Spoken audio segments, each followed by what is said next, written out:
At ito nga pala po yung sinasabi ni boss, yung may-ari ng motor, na umiingay daw kanyang flarings dun sa likod. Dun po sa may taillight, sa ibabaw po, yung parang may maliit po dun na flarings, yung parang bulsa. Pagtanggal po nun, basag po yung pinaka-tornilyuhan niya, yung pinaka-bracket. Ngayon, ganito po ang technique kung paano ko po siya ikabit.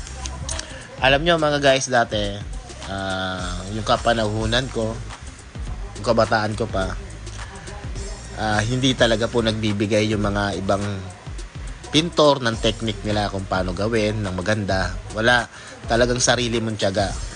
Sa ngayon, talaga namang halos lahat, hindi lang ako at ang iba pa, nagbibigay lahat sila ng mga pwede mong gawin, pinakamabilis na paraan. Ewan ko na lang kung hindi ka pa matuto niyan. Hindi ko na alam kung ano ka.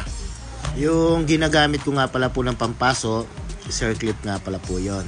Bago nyo po siya sunugin, dapat po offset, yung talagang tugmang-tugma po yung pinakabasag po niya, para makuha nyo po yung tamang posisyon, yung tamang detail. At pagkatapos po nyan, magtitimpla po tayo ng resin na meron pong stop sock, para sa ganon hindi po siya lumawa doon sa likod. Ganon lang po yung ginagawa kong paraan para po magawa po natin ng maayos ang ating mga project.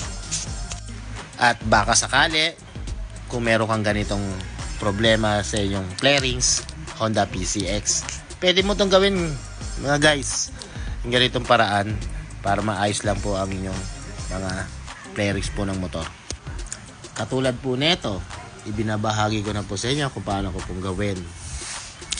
At para magkaroon na rin po kayo ng idea kung sakali man nagkaroon po kayo ng problema ng ganito, mabilis na lang sa inyo kung gumawa.